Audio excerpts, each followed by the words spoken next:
Alexa TV presents in 3, 2, 1. Dateline Schools with your host, Terry Harrington.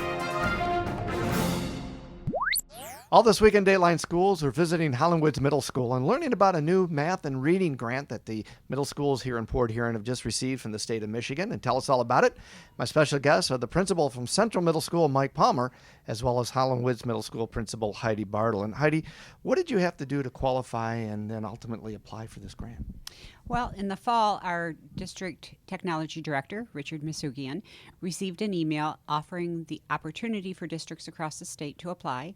Ultimately, only 8 applied saying that they were interested in this. There was a rapid turnaround.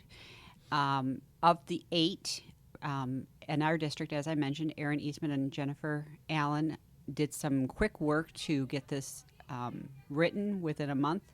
And then we had to follow up, as Mike said, and our entire staffs had to be ready for on-site review, on-site interviews, classroom walkthroughs from the Michigan Department of Education for verification visits. And I think people need to know, too, when you say we quickly wrote a grant, that takes a lot of work just to write a grant. Oh, it was an extensive amount of time, and you have to have every piece of it nailed down. They really want to know to what extent are you really going to spend every dollar of the money. And when we were applying for $1.5 million, there's an extensive amount of hours that you're spending after the business day is over with to get this done. And Mike, I mean, you were awarded over $930,000 for this grant. So what are the goals you want to accomplish with this?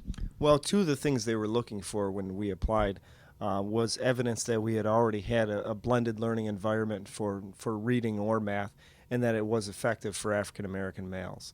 Those were two major things. We had the benefit of having a Read 180 program that had been working and in place for about 3.5 years.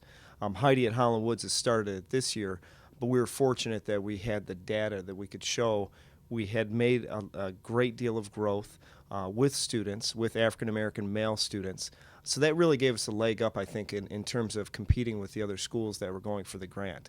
And what they're looking for is they want to see schools that have a program in place that are looking to expand a successful program. And that's what we're looking at too now is how can we expand the good things that we're doing with Read 180 for we have resources for a small number of students, and we know we need some of those same resources for a large number of students so that we can affect more kids. We'll be back with more tomorrow. For Dateline Schools, I'm Terry Harrington.